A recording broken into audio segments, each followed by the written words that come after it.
Voilà. Et on va commencer par une prière pour que nous puissions nous harmoniser et nous unir avec tous ceux qui sont dans l'invisible, qui nous accompagnent.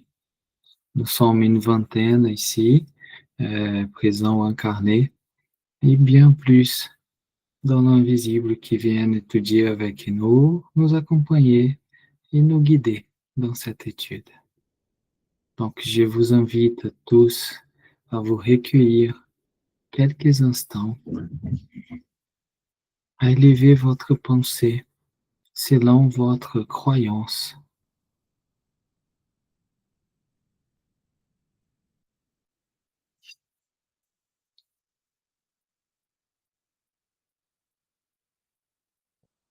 Et tous ensemble, nous remercions dans un premier instant la possibilité, l'opportunité d'être là, réunis ce soir. Nous remercions la source divine qu'on appelle de Dieu. Merci beaucoup, Père, Mère, Créateur, pour cette opportunité, cette possibilité.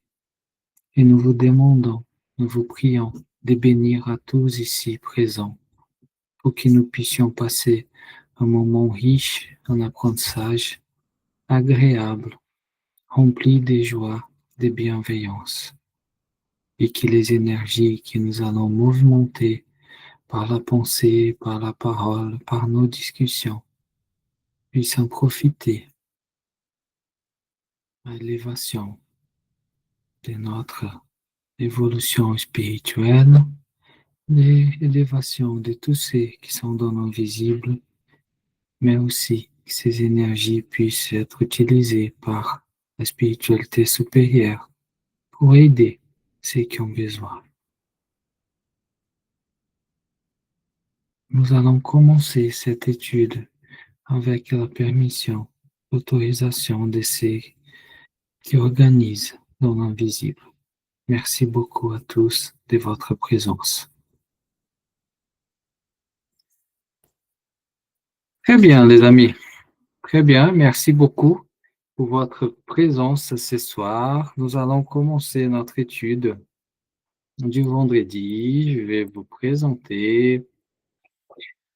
Et donc, euh, nous avons passé notre troisième étude de vendredi concernant la partie spiritisme universaliste. Nous avons eu déjà 3 études avec Philippe sur la...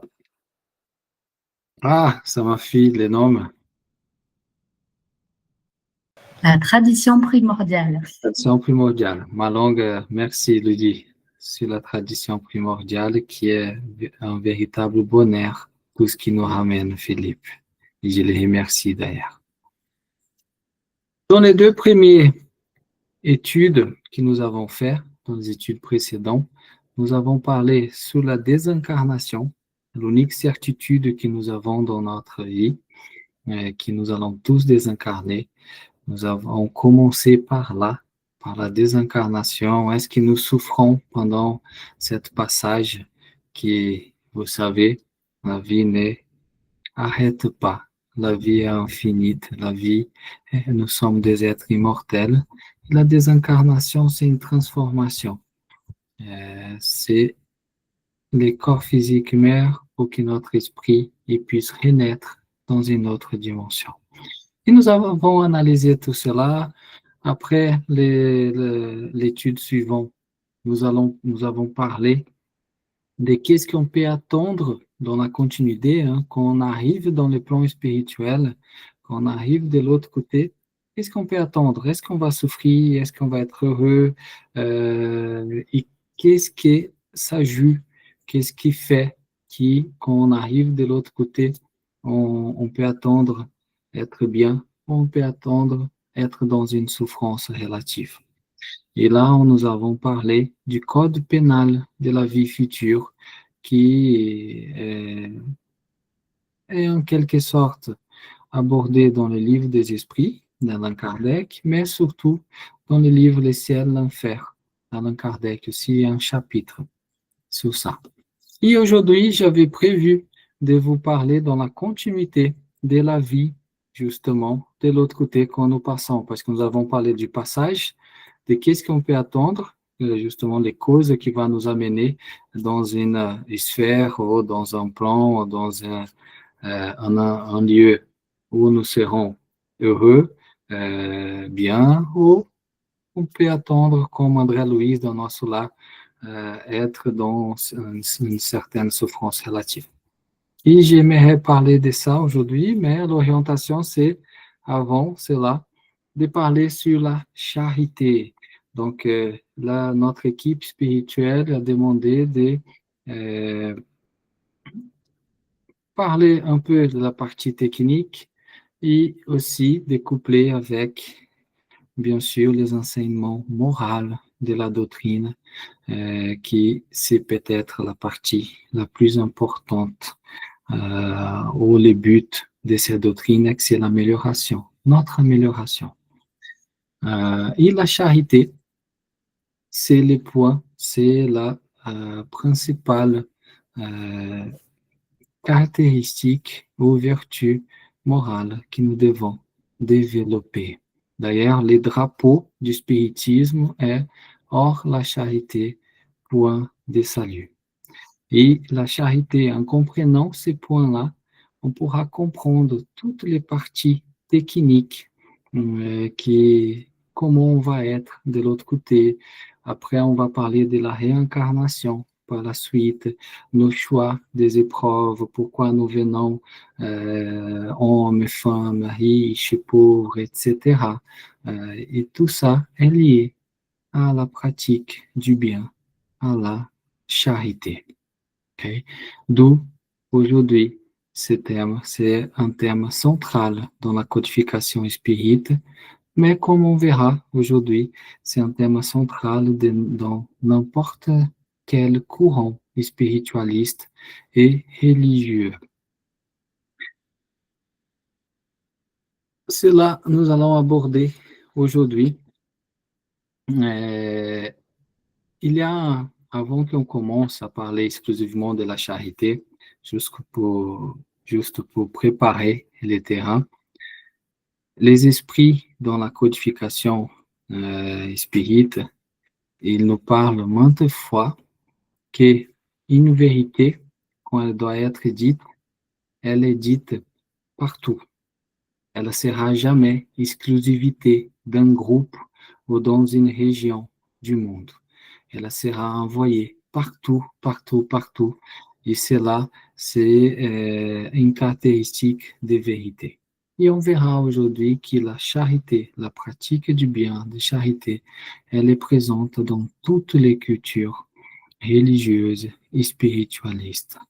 Ce qui la rend vraiment un point central de notre évolution spirituelle.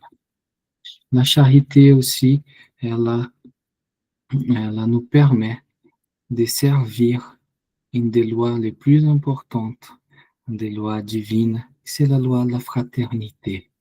Une autre chose qu'ils nous disent, c'est que nous sommes liés à cette loi, cette chaîne infinite qui nous relie à tous les êtres de la création jusqu'à la source divine.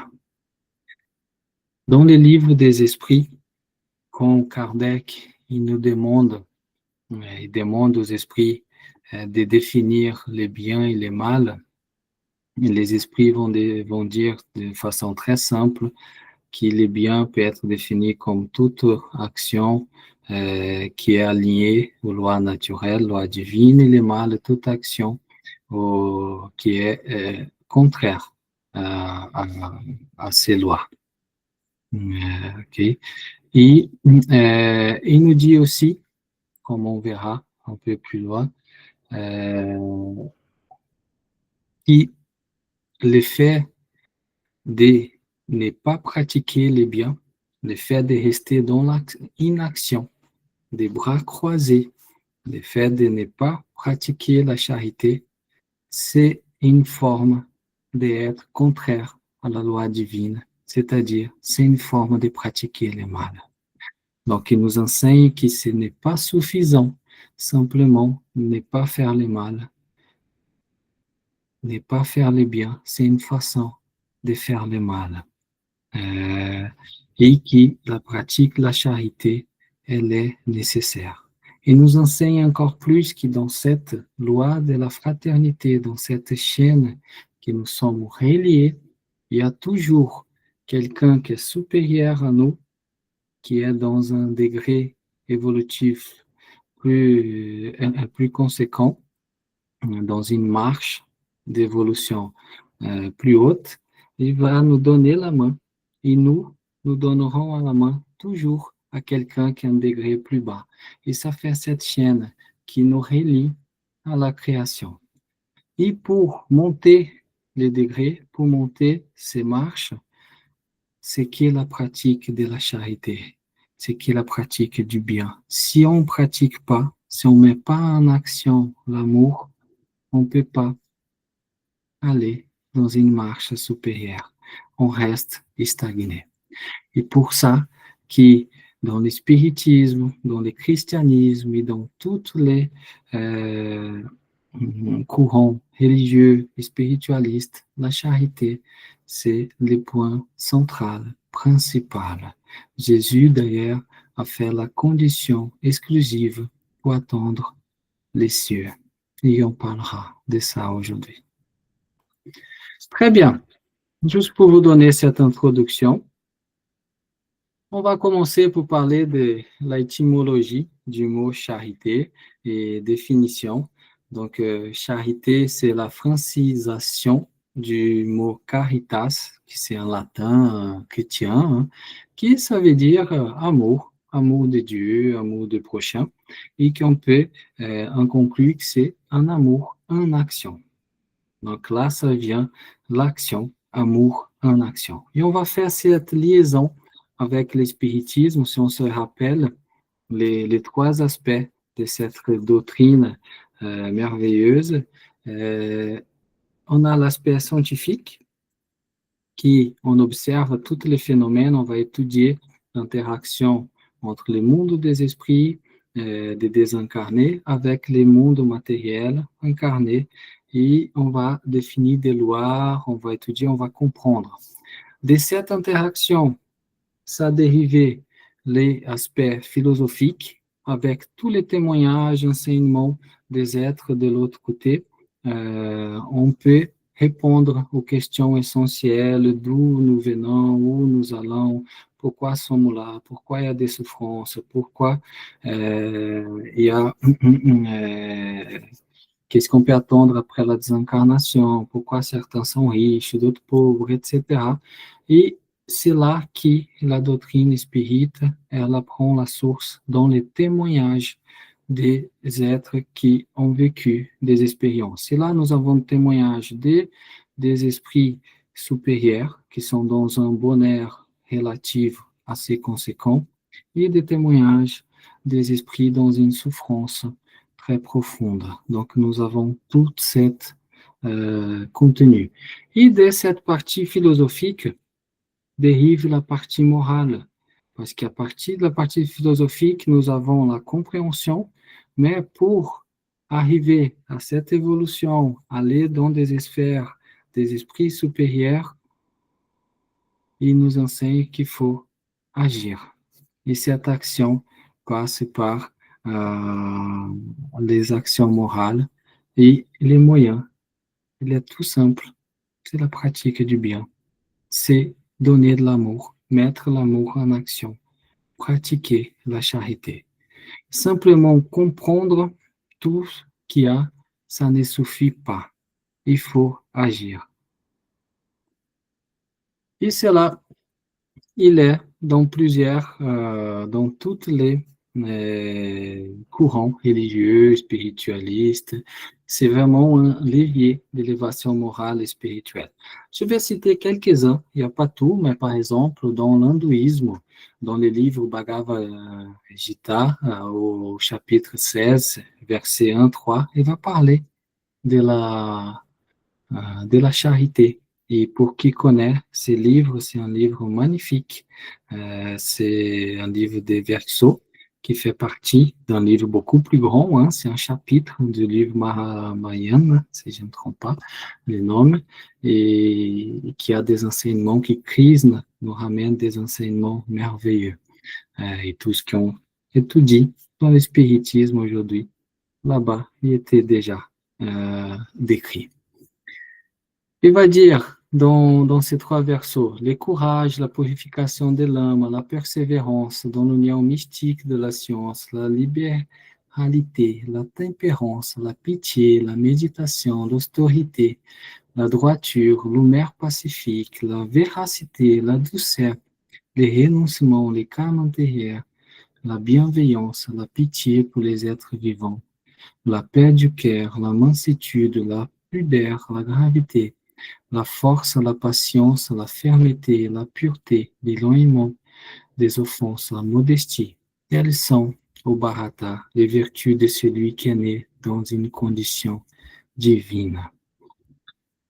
Comme nous enseigne Philippe, il ne faut pas, à la fin, quand il dit né dans une condition divine, il y a un sens abstrait dans cela. Il ne faut pas lire dans le sens littéral, mais tout ce qui est écrit là, c'est là, ça fait partie de la charité, de quelqu'un qui est charitable.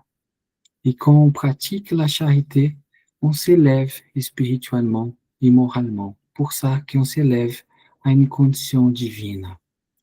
Il y a aussi une phrase très belle qui dit qu'une personne pense au fait devrait être accompli pour la gloire et la satisfaction du Créateur. Aucun effort ou prix n'est nécessaire pour ce processus. Si là, si on remplace le Créateur, essence divine qui est en nous-mêmes, tout ce qu'on fait de bien, la pratique des biens, est en train de nous enrichir et de nous élever vers le Créateur. Donc, les zoroastrismes, qui ne connaît pas, c'était un prophète qu'on appelle aujourd'hui Iran, à 600 ans à peu près avant Jésus-Christ, Zoroastre ou Zoroastrustre, c'était un être merveilleux, un véritable missionnaire à l'époque. Il est venu dans une époque où c'était le polythéisme, qu'on vénérait des dieux, on faisait des sacrifices des animaux, il y avait une inégalité tellement grande où les sacerdotes étaient très riches, les peuples souffraient, et étaient plus tournés vers des actes extérieurs. Et il vient nous enseigner. C'est qu'est-ce que Spiritisme nous enseigne aujourd'hui, qu'est-ce que Philippe a beaucoup parlé la semaine dernière, que tout vient de l'intérieur. Et il vient dire qu'il y a une source divine unique et que tous les dieux, c'était juste une manifestation, même corrompue, de cette source divine. Et que tout, c'est nous qui faisons notre bonheur ou notre malheur. Et que ces bonheurs ou ces malheurs passent par la pratique du bien, par l'honnêteté, par la vérité. Et mettez l'accent sur la bienveillance concrète, l'aide aux personnes dans les besoins, la protection des animaux et la préservation de la nature comme manifestation de l'ordre divin. Ces enseignements sont magnifiques. Je vous conseille de lire si vous pouvez. Mais là, 600 ans avant Christ, le bouddhisme, comme vous le savez, le bouddhisme, c'est une philosophie. Ce n'est pas une religion, c'est une doctrine philosophique aussi, et qui son principal objectif, c'est donner des moyens aux personnes de lutter contre la souffrance, pour que tout le monde puisse être bien, apporter la joie. Et la souffrance, c'est le thème principal dans le bouddhisme. Et il passe par, bien sûr, les détachements matériels et aussi détachement moral, et détachement de l'égoïsme et de l'orgueil. Et pour ça qu'ils vont mettre l'action sur la charité, qui est rien d'autre que la vertu excellente, contraire à l'égoïsme et à l'orgueil. L'égoïsme considère la charité comme un acte visant à réduire l'individualité personnelle. Ils disent aussi que le principal bénéficiaire de tout acte de charité est le donateur. C'est exactement ce que dit le spiritisme aujourd'hui. Quelques phrases de Bouddha pour illustrer déjà ce que se disait. Rayonnez d'un amour sans limite vers le monde entier. Donnez, même si vous n'avez que peu de choses. Et c'est exactement ce qu'on dit aujourd'hui, que l'Esprit nous dit, tout le monde peut pratiquer la charité. Absolument tout le monde. On peut donner quelque chose. La vraie charité n'existe que lorsqu'il n'y a pas de notion de don, de donneur ou de cadeau. Avant de donner, l'esprit de donneur est heureux. Pendant qu'il donne, l'esprit de donneur est rendu paisible. Et après avoir donné, l'esprit du donneur est élevé. Ça, il donne ce concept d'élévation morale, d'élévation spirituelle par l'action. Si vous saviez ce que j'essaie du pouvoir du don, vous ne laisseriez pas passer un seul repas sans le partager d'une manière ou d'une autre. Des phrases de notre grand maître Bouddha. On retrouve aussi dans le judaïsme, quand on va parler de charité, c'est presque comme une obligation qui est donnée pour l'élévation. Et dans la Torah, on a plusieurs passages, ils appellent les Tzedaka, qui est en traduction littérale, c'est droiture, mais aussi c'est entendu comme charité. Et dans les Deutéronomes 15:7, il dit comme ça, s'il y a un pauvre parmi vos frères, tu n'endurciras pas ton cœur et tu ne fermeras pas ta main contre ton frère pauvre. Cela, ça nous donne un principe de générosité et de compassion dans la culture juive. Et dans l'autre texte, dans Lévitique 25:35, si ton frère s'appauvrit et que ses moyens se faiblissent à proximité de toi, tu les fortifieras. Ça ramène la responsabilité sociale. Mais vous voyez, donc, toutes les cultures, principales cultures, religions, c'est un point central. Et ce qui, aujourd'hui, le spiritisme considère comme son drapeau principal. Donc, on va parler de suite. On cite aussi les Corans, l'islam. La charité est non seulement recommandée, mais obligatoire. Elle est imposée pratiquement à tous ceux qui suivent. Je vais citer quelques versets qui sont dans le Coran. Ceux et celles qui font la charité, qui ont fait à Allah un prêt sincère, cela leur sera multiplié. Ils auront une généreuse récompense.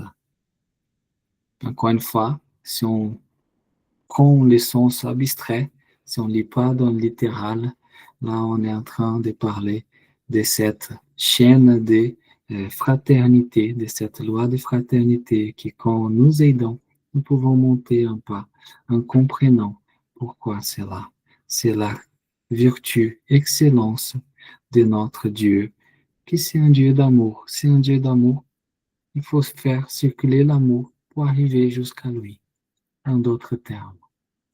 En toute dépense que vous faites dans les biens, il la remplace et c'est lui le meilleur des donateurs.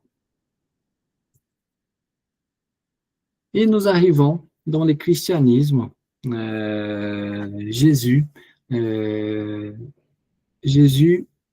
il a fait de son enseignement la charité comme l'unique moyen d'arriver aux cieux, comme il dit, au royaume des cieux, c'est-à-dire arriver dans les terres, dans des plans heureux, c'est en pratiquant les biens, en faisant un temps d'accord aligné avec la loi divine de la fraternité. Et aujourd'hui, dans le spiritisme, c'est la même chose. L'esprit de vérité, qui était le responsable de la codification, Et il nous donne deux enseignements. Les premiers, aimez-vous les uns les autres. Charité, un premier. Et un deuxième, instruisez-vous, sortez de l'ignorance. Sachez pourquoi vous faites ça ou cela. Élargissez votre conscience. Mais tout d'abord, pratiquez les biens. Ça, c'est la première chose et c'est l'essentiel pour que ce monde se transforme dans un monde bien. Quelques textes. Jésus a fait sa pierre angulaire, la charité, et on retrouve cela dans les textes que c'est ce qu'il faut pour être sauvé et qui est très, très clair. Je vais vous lire, je pensais en résumé, mais je vais vous lire.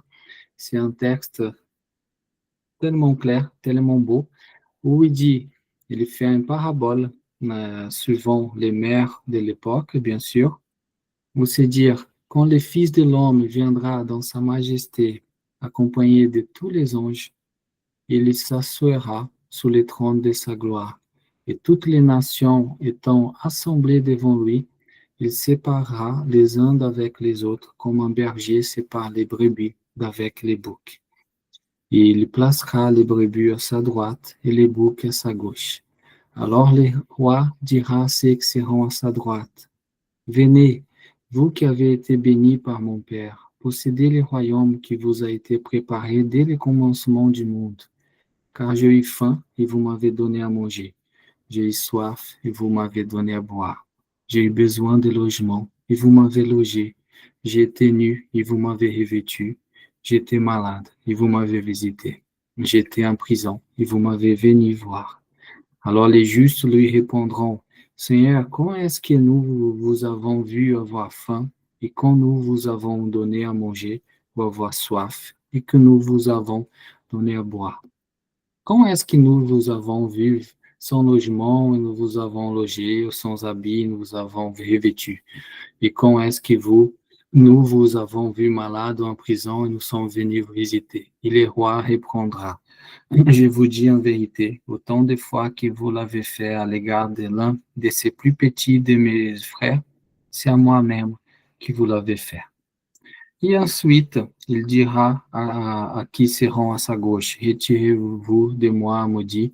Et là, c'est le même texte, je ne vais pas répéter, où il va dire, vous m'avez vu avoir faim, et vous ne m'avez pas donné à manger, vous m'avez vu avoir soif, vous ne m'avez pas donné à boire. Ils vont demander, mais quand? Et quand vous avez vu un de mes frères qui avait cela et vous n'avez pas fait. Ici, il met en premier lieu la charité, bien sûr d'une forme allégorique, mais la charité, la pratique du bien, les seules conditions pour avoir le salut. D'où aujourd'hui les esprits qui viennent réaffirmer cette condition. Ils font la charité, les drapeaux d'action pour que nous puissions évoluer, que nous puissions monter et créer un futur joyeux, bon. On a aussi une autre partie qui est très connue, qui c'est la parabole du bon samaritain, où il y a un maître de la loi juif qui vient poser la question à Jésus et qui dit qu'il faut pour posséder qu'est-ce qu'il faut pour posséder la vie éternelle? Et Jésus dit, vous aimerez le Seigneur, votre Dieu, de tout votre cœur, de toute votre âme, de toutes vos forces, de tout votre esprit, et votre prochain comme vous-même. Ça, il avait demandé à cette maître, il a répondu, Jésus a dit, bon, si vous le savez, faites cela, et vous allez vivre. C'est-à-dire, vous vivre, c'est pas dans le sens incarné ou désincarné. Vivre, c'est être aligné avec la loi divine et être dans cette joie indéfinible pour nous, dans cette paix intérieure. Et cet homme continue à dire, mais qui est mon prochain? Et Jésus fait la parabole du bon samaritain, que je vais vous lire. Un homme qui descendait de Jérusalem à Jéricho tomba entre les mains des voleurs qui les dépouillent, les couvrent de plaies et s'en allèrent en laissant à demi-mort. Il arriva ensuite qu'un prêtre descendait par les mêmes chemins lesquels l'ayant aperçu passa outre. Un lévite qui vint aussi au même lieu, l'ayant considéré passa outre encore. Mais un samaritain qui voyageait, étant venu à l'endroit où était cet homme, et l'ayant vu, en fut touché de compassion. Il s'approcha donc de lui, versa de l'huile et du vin dans ses plaies, et les banda. Il l'ayant mis sous son cheval, il le mena dans une hôtellerie et prit soin de lui. Le lendemain, il tira 2 deniers qui donna à la hôte et lui dit, ayez bien soin de cet homme, et tout ce que vous dépenserez de plus, je vous rendrai à mon retour. Et Jésus demande après au maître, c'est qui alors des prochains? Il dit, c'est lui qui exerce la miséricorde envers lui. Allez, faites de même. Encore une fois, pratiquez la charité, pratiquez le bien, donnez de l'amour, mettez l'amour en action. Et là, on voit encore cette universalité de l'enseignement chrétien, de l'enseignement de Jésus, qu'il met l'hérétique, celui qui est considéré hérétique, comme les prochains, parce qu'il pratique la charité. Encore une fois, le monde, Dieu, la source divine, la spiritualité supérieure, la divine providence, ne s'en charge pas des cultes, des religions, des courants spiritualistes. L'important, ce sont nos actes, c'est qu'est-ce qu'on est en nous, qu'est-ce que nous sommes à l'intérieur de nous, et pas qu'est-ce que nous sommes à l'extérieur. Et le spiritisme vient analyser cela et met que toute la morale de Jésus se résume dans la charité et la humilité, qui sont deux vertus contraires à l'égoïsme et à l'orgueil. Il pose nettement et en termes explicites comme condition absolue du bonheur futur. Et comme Jésus dit, mais aussi les esprits, ce texte est retiré du chapitre 15 de l'Évangile selon le spiritisme. Quand nous arrivons de l'autre côté, ils ne vont pas nous demander si on a rempli telle ou telle formalité, observé plus ou moins telle ou telle pratique extérieure. Non. Ils vont demander la pratique de la charité. Ils vont demander, est-ce que vous avez assisté vos frères passer à droite? Ce qui était dur pour eux, passer à gauche. S'informeront-ils de l'orthodoxie de la foi? Fait-il une distinction entre celui qui croit d'une façon et celui qui croit d'une autre? Non, car Jésus place les Samaritains, regardés comme hérétiques, mais qui a l'amour du prochain au-dessus de l'orthodoxe qui manque de charité. Jésus ne fait donc pas la charité seulement une des conditions du salut, mais la seule condition. S'il en avait d'autres à remplir, il les aurait exprimées. S'il place la charité au premier rang des vertus, c'est qu'elle renferme implicitement toutes les autres, l'humilité, la douceur, la bienveillance, l'indulgence, la justice, et parce qu'elle a la négation absolue de l'orgueil et de l'égoïsme. Pratique du bien, pratique du bien. On ne peut pas aimer la source divine si on n'aime pas ses enfants. Et on ne peut pas aimer ses enfants, nos frères et sœurs, si on n'aime pas la source divine. Et encore, le spiritisme vient sanctionner les enseignements qui étaient donnés dans toutes les doctrines. Ils vont se baser beaucoup dans les enseignements de Jésus pour deux raisons. Ça a commencé ici dans l'Occident, en France. C'était un pays chrétien, l'Occident était chrétien. Et d'autres choses, c'est parce que les esprits ont bien défini, quand Kardec demande quel est l'esprit le plus évolué, le plus pur, qui a déjà mis les pieds sur terre incarné, ils ont bien défini que c'était Jésus. Et par contre, c'est pas que la doctrine chrétienne qui donne cette vérité. Encore une fois, une vérité n'est pas donnée que dans un seul point. Elle est donnée partout dans les groupes, comme nous avons vu. Et là, dans ce texte, qui est encore retiré de la Bible, qui est le plus grand commandement, qui rassemble la charité, la vertu de la charité dans ça. grande splendeur, un pharisien qui est venu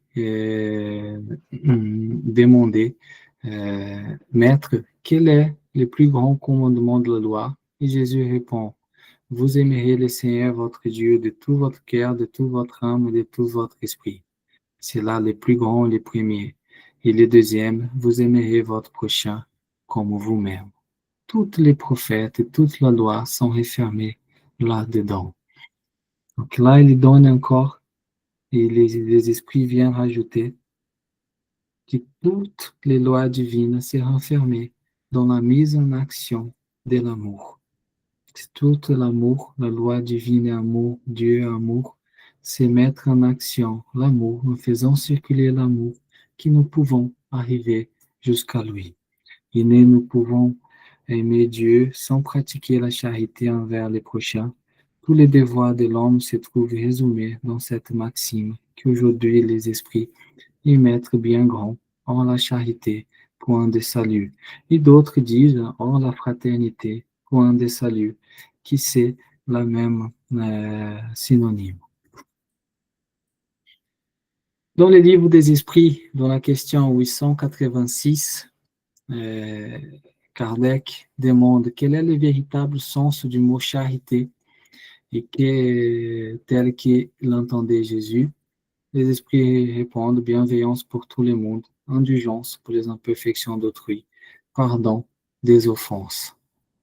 L'amour et la charité sont les compléments de la loi de justice qui, on parlera dans un autre moment, mais qui est définie tout simplement, ne faites pas aux autres ce que vous ne voulez pas que vous fassiez à vous-même.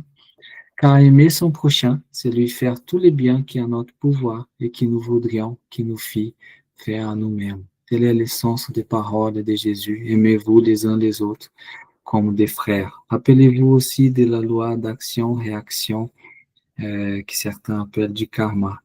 On sème l'amour, on fait mouvementer l'amour, on recevra l'amour.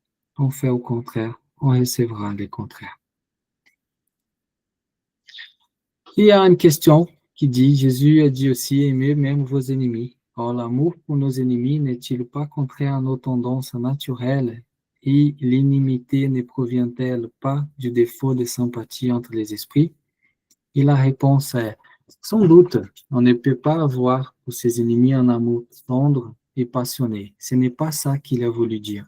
Aimer ses ennemis, c'est leur pardonner et leur rendre le bien pour le mal. Par là, on leur devient supérieur. Par la vengeance, on les place au-dessus d'eux. Toujours dans cette question, mettre l'amour en action. C'est le schéma, l'unique schéma.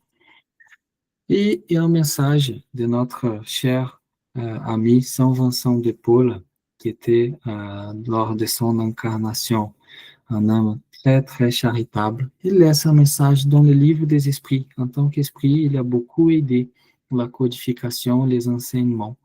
Et ce message, elle renferme exactement la loi de fraternité. Et je vous lis. Aimez-vous les uns les autres, c'est toute la loi divine par laquelle Dieu gouverne les mondes. L'amour est la loi d'attraction pour les êtres vivants et organisés.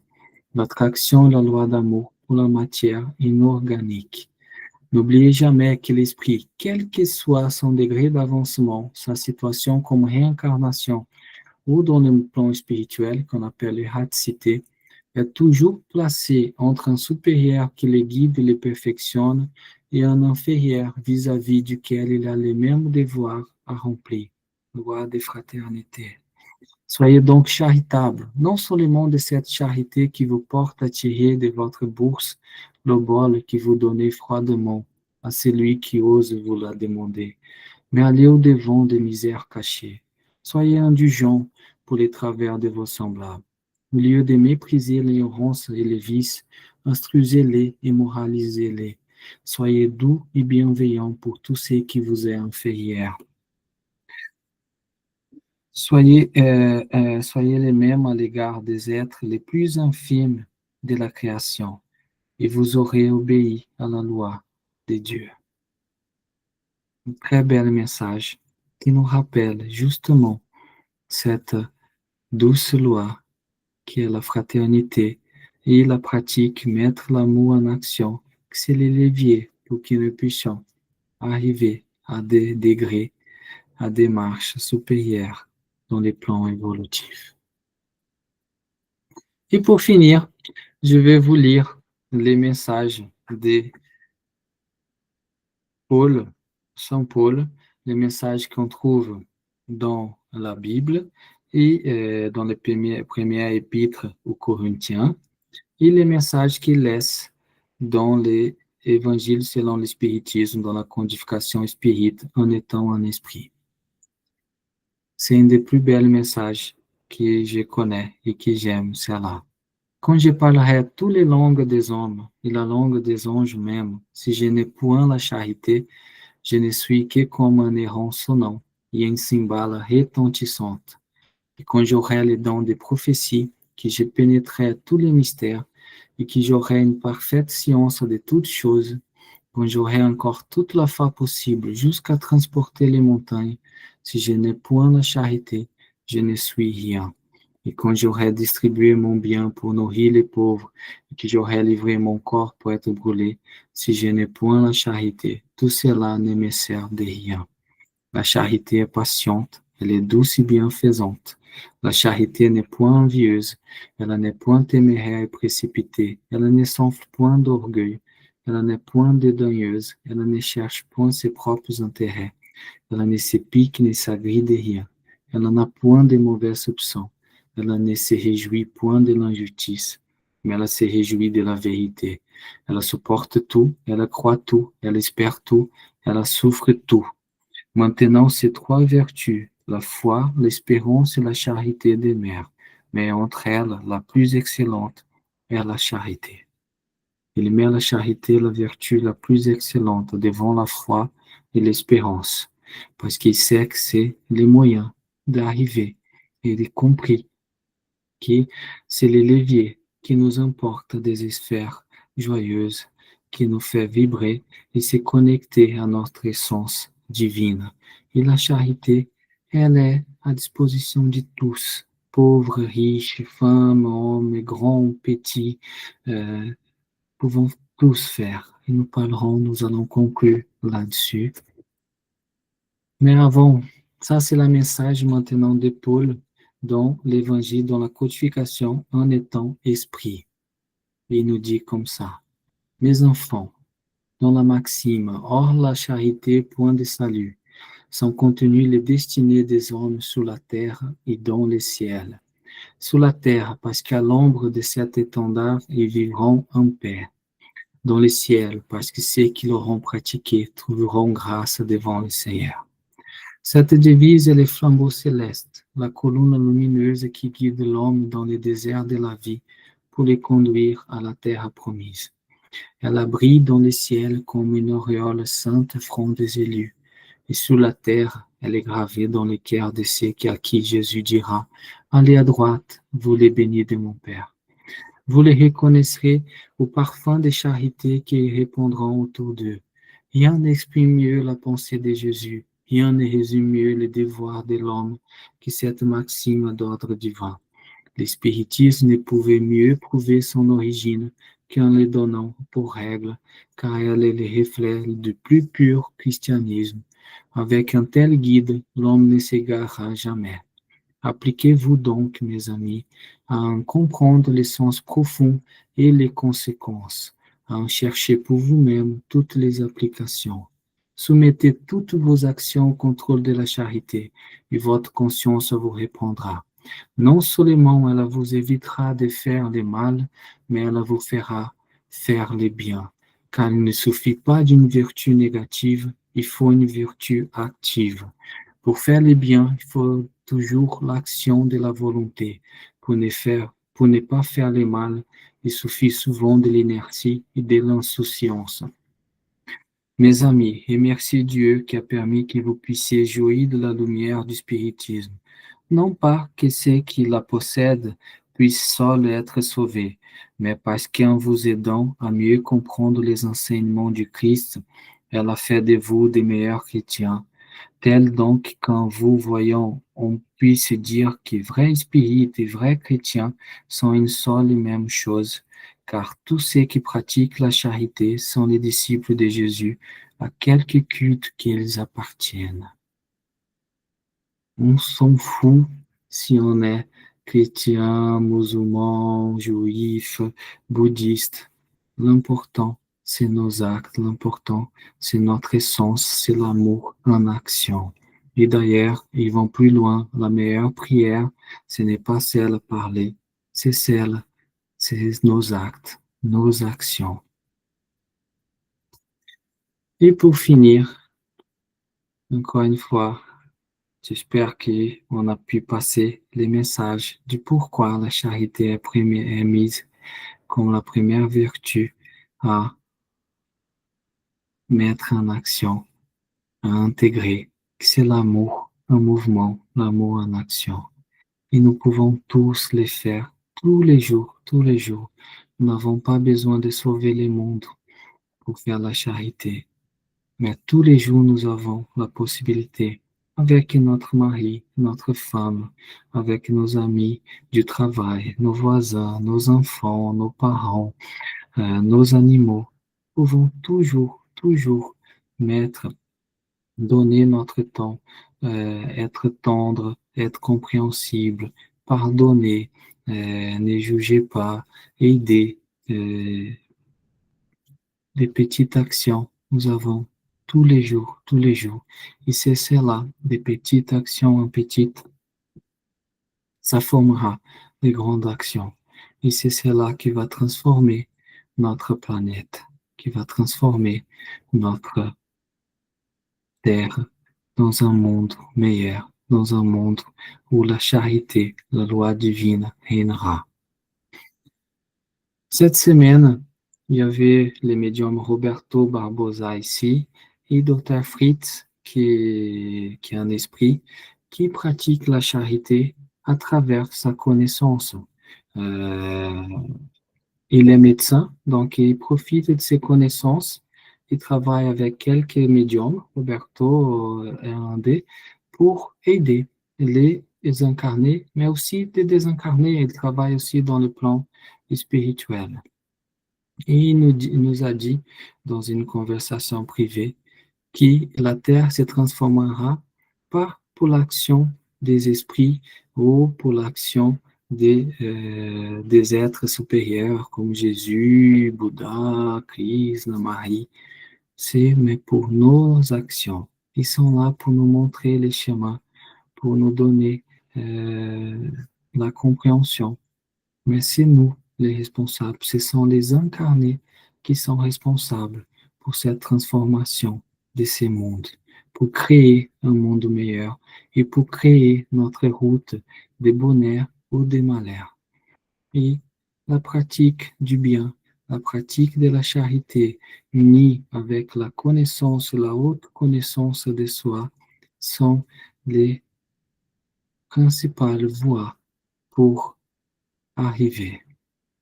Ça dépend que de nous.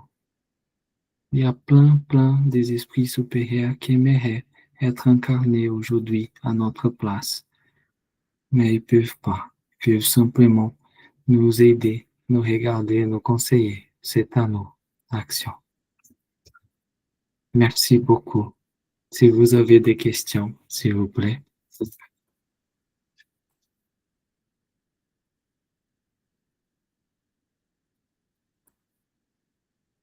Oui, Janaïna, s'il te plaît, mon ami. Oui, du coup, Luciane, ce que tu dis est très beau. En fait, si je comprends bien, donc du coup, la charité, c'est pas seulement donner, mais c'est aussi aimer, comprendre, pardonner, aider, écouter, peut-être même soutenir.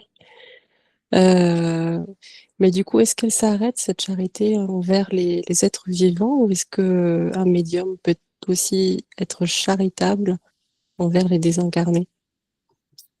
Ah, bien sûr, nous faisons beaucoup d'ailleurs.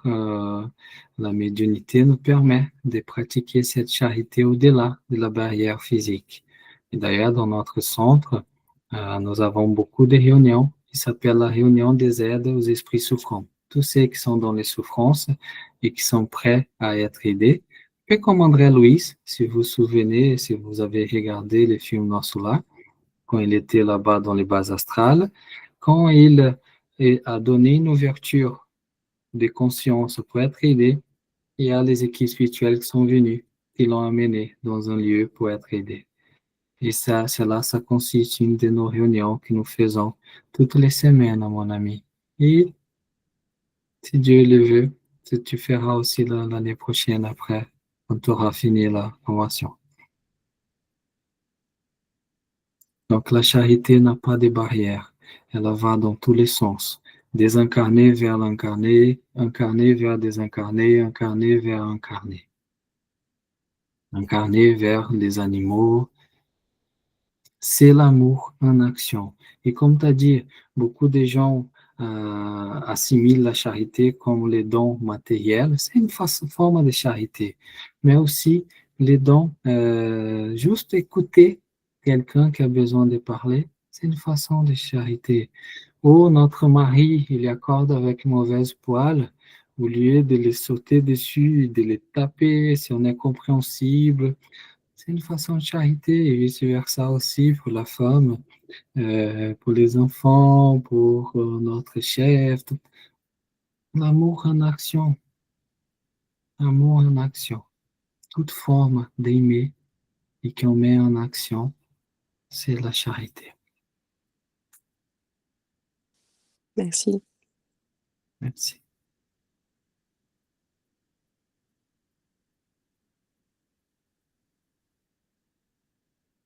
Merci, Jeannette. D'autres questions? Vos commentaires, s'il te plaît.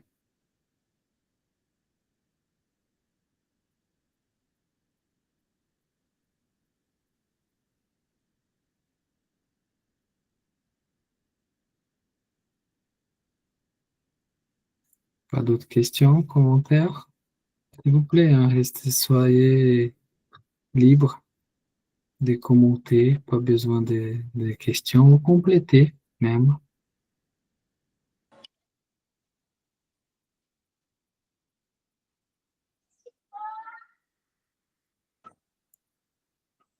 Oui, Rachel.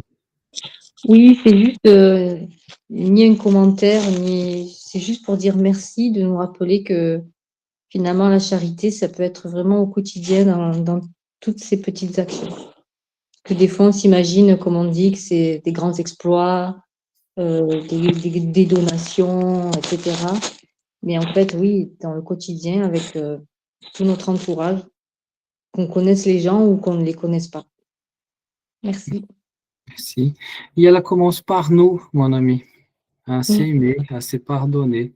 Ça commence par là aussi. Il faut pas s'oublier. Si. Et Mario, je ne sais pas si vous voulez dire quelque chose. Ben oui, Oui, euh, s'il vous plaît. euh, je ne parle pas bien le français. Je écoute bien, mais j'ai Vous parlez, enregistré, vous parlez quoi comme langue, excusez-moi? j'ai, je suis invité par Fialio. Ah, bien sûr, Fialio. Oui, je suis de Florianopolis, Brésil. Très bien.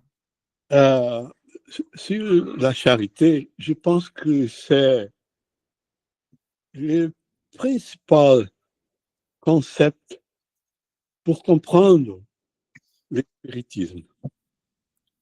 C'est clair? Oui, très clair.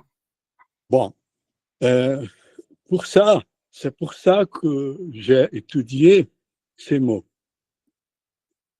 J'ai écouté vos expositions, votre exposition. Je suis pleinement d'accord. Mais j'ai besoin de poser euh, autres idées sur cette question. Je pense que étymologiquement, c'est clair. Oui, non, très, très clair jusqu'à là, s'il te plaît. On doit faire la différence entre 3 mots. L'amour, la charité et le bien. Ces 3 mots ne sont pas synonymes. Chacun avait une compréhension. Okay. Pour moi, c'est très important parce que nous ne sommes pas dans une science matérielle, mais une science spirituelle.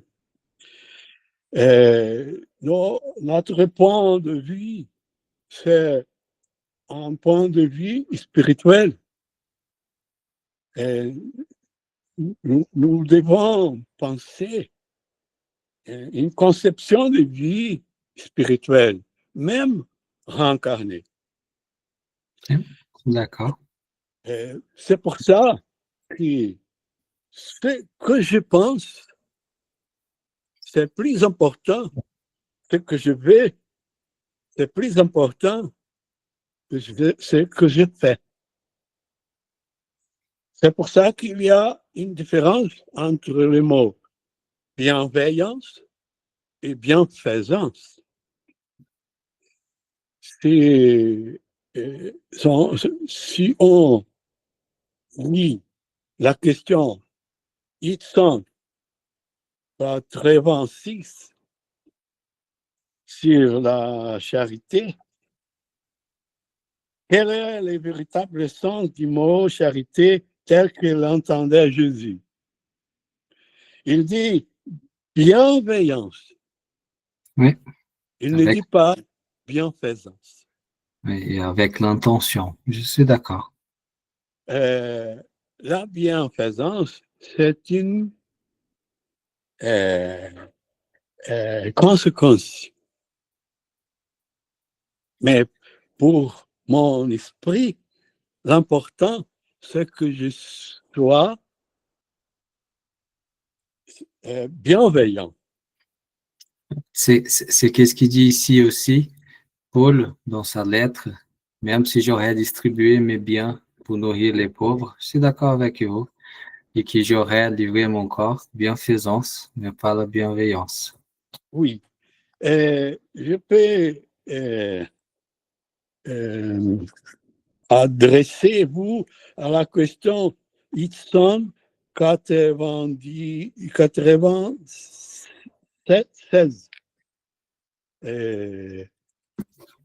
Elle dit il faut faire le bien par charité. Pourtant, comme je dis en français, pourtant, en conséquence, bien et charité ne sont pas la même chose. Les biens, c'est le fait.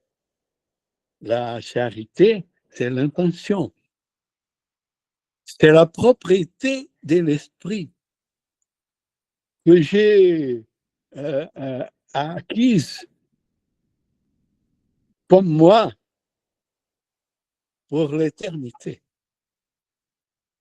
C'est ma propriété, mais pas un acte. Je veux que je ne peux pas m'expliquer très bien, mais c'est un exercice que j'ai fait aujourd'hui pour voir que je dois étudier un peu français pour m'expliquer. C'est très, très clair. Je vous remercie beaucoup, Mario. Et c'est vrai qu'il faut rassembler ça dans toute l'action qu'on dit la pratique du bien, la charité, faire l'amour en action, l'amour qui mouvemente, ça inclut très bien l'intention. Sans l'intention, on peut très bien donner un argent pour devant tout le monde pour être applaudi. C'est une pratique du bien quand même, mais c'est pas la vraie charité, c'est pas sans intérêt. Mais c'est l'intention, elle est fondamentale. Et je vous Pour remercie du rappel. Merci. Pour moi, c'est très important parce que Kardec a dit que la charité, c'est l'homme de l'espiritisme. Oui, c'est les drapeaux, comme on a dit, les drapeaux du spiritisme, c'est la chose la plus importante. Il n'est la même chose que les autres doctrines. Pourquoi? Parce que la charité, c'est le témoin de notre évolution. Et la charité doit être vue comme une vibration. Parce qu'elle dira dans l'autre dimension notre situation, notre vraie situation. Elle dénoncera notre situation immédiatement. Exactement. Merci beaucoup. Merci. Merci. Et d'ailleurs, je voulais compléter une chose.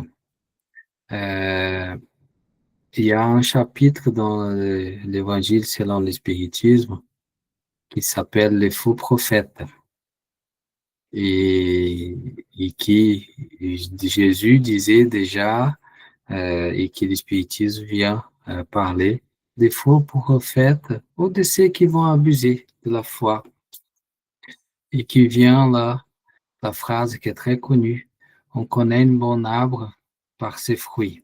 Un bon arbre ne peut pas donner de mauvais fruits et un mauvais arbre ne peut pas donner ses fruits. Comment on connaît un bon arbre?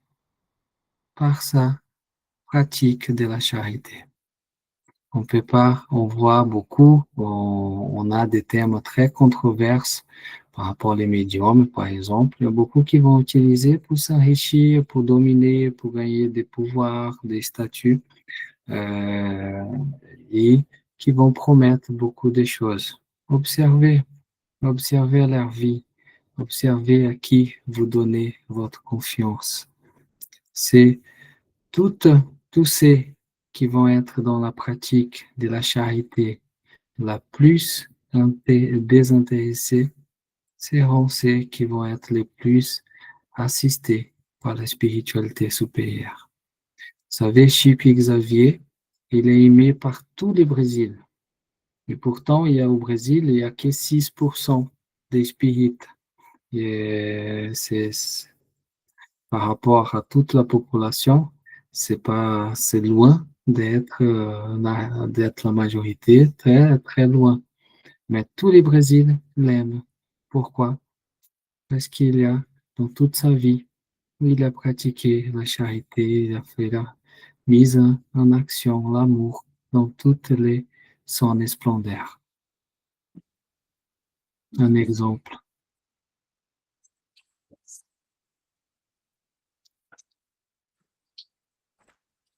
Bien. Est-ce qu'il y a quelqu'un d'autre qui voulait poser une question ou faire une colocation?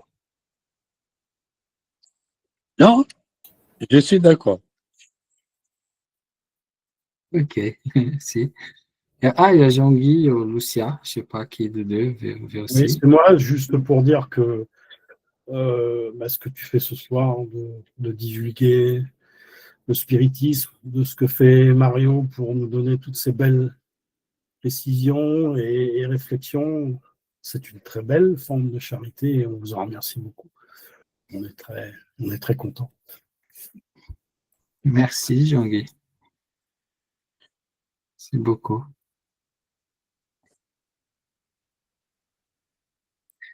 Une pensée positive, hein, les amis. Une pensée bienveillante, c'est une charité. Vous voyez, nous pouvons faire tout le temps la charité, juste par la pensée. Même ceux qui peut-être sont dans un état presque végétatif, ou que le corps est complètement handicapé, il peut faire la charité par la pensée.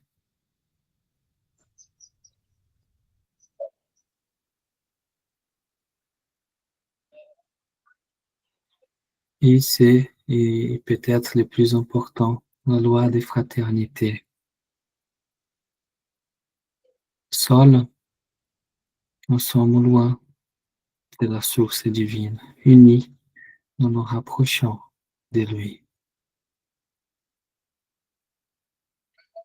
Nous nous connectons à lui, à la source, en étant ensemble, unis.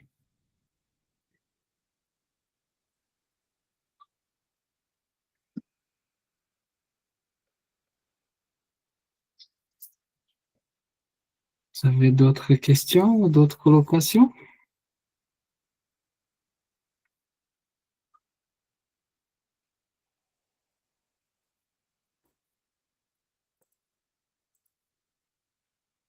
Très bien. On va donc finaliser notre séance de ce soir. Là, je vous rappelle que nous allons faire une prière pour finaliser, pour remercier ces moments. Et je vous rappelle que la semaine prochaine, vous avez séance d'études avec Philippe, qui est là présent, sur la tradition primordiale. Et généralement, tout ce qu'on parle, un et l'autre, il y a un lien. Il y a un lien pour la semaine prochaine, Philippe, avec la charité. Oui, ça m'étonne toujours, mais à chaque fois, effectivement, il y a une continuité. Très bien. Et avant qu'on finisse, déjà qu'on a un peu de temps, vous trouvez toutes les vendredis qu'on passe ici, un air demi qu'on passe ensemble. Vous pouvez retrouver l'enregistrement sur la chaîne YouTube du Centre Allan Kardec d'Orléans. Il suffit d'aller sur YouTube et taper Centre Allan Kardec d'Orléans et vous avez toutes les vidéos là-dedans de ces vendredis et d'autres vidéos aussi, des conférences, des congrès, rencontres que nous avons fait ou aidé à organiser cette année. Et nous avons eu, par exemple, mercredi dernier, une conférence, une merveilleuse conférence du médium Roberto Barbosa sur la médiumnité des guérisons et l'espiritisme. Elle était vraiment très belle.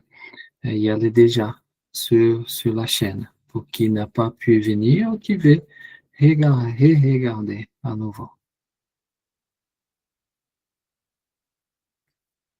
On va faire une petite prière pour finaliser.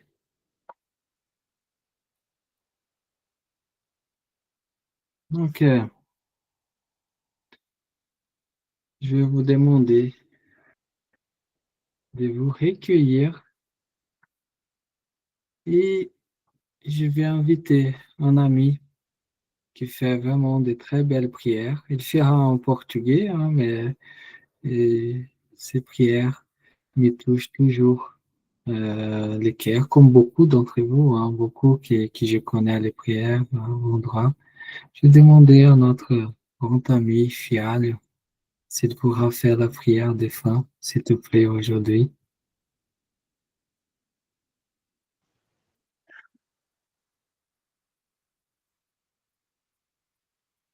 Je vais prier en português.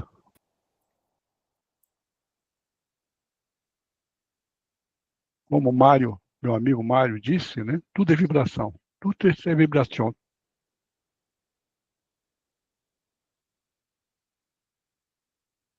Prier est une vibration. Amado Jesus, gratitude, gratidão.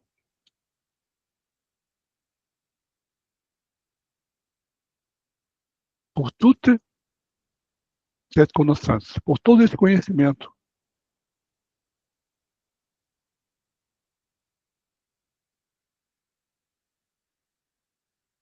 les spirits guides, nossos anjos guardiões, estão sempre ao nosso lado.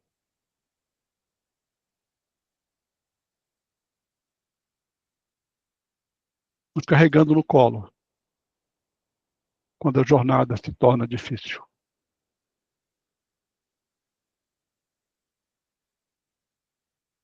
Cada momento de reflexão, cada momento de encontro com a luz, é um passo a mais na escada de Jacó. Aquela escada por onde descem os anjos, os arcanjos, e por onde subimos nós. A cada sexta-feira, a cada vendredi, é um passo a mais que damos nessa escada em direção ao amor de Jesus.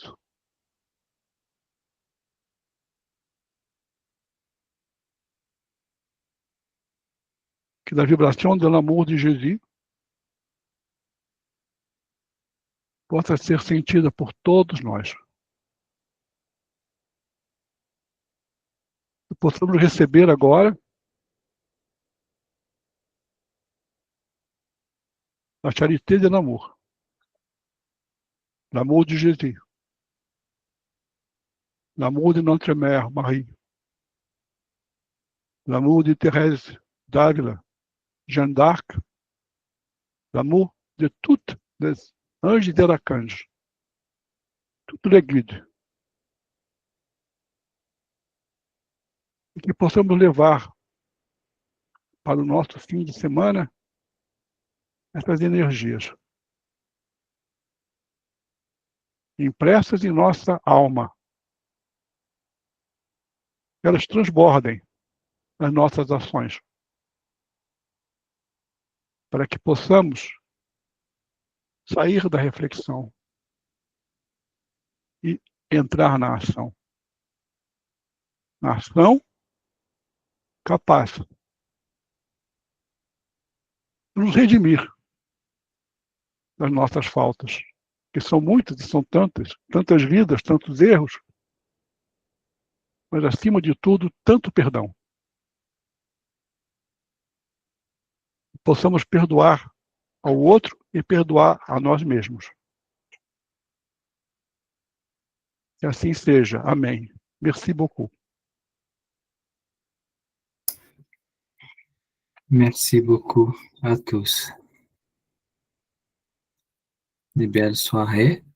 Et on se voit dans 2 semaines. Et on va parler dans 2 semaines de la vie spirite ou la vie de l'autre côté, en étant désincarné. Et la semaine prochaine, avec Philippe. C'est la tradition primordiale. Merci les amis. Restez en paix. Merci. Bonne nuit à tous. Bonne soirée à Merci. tous. Bonne soirée à tous. Bonsoir. Merci, Pierre. Merci beaucoup. Bonne soirée. Bon week-end. Bonne soirée à tous. Bonne soirée.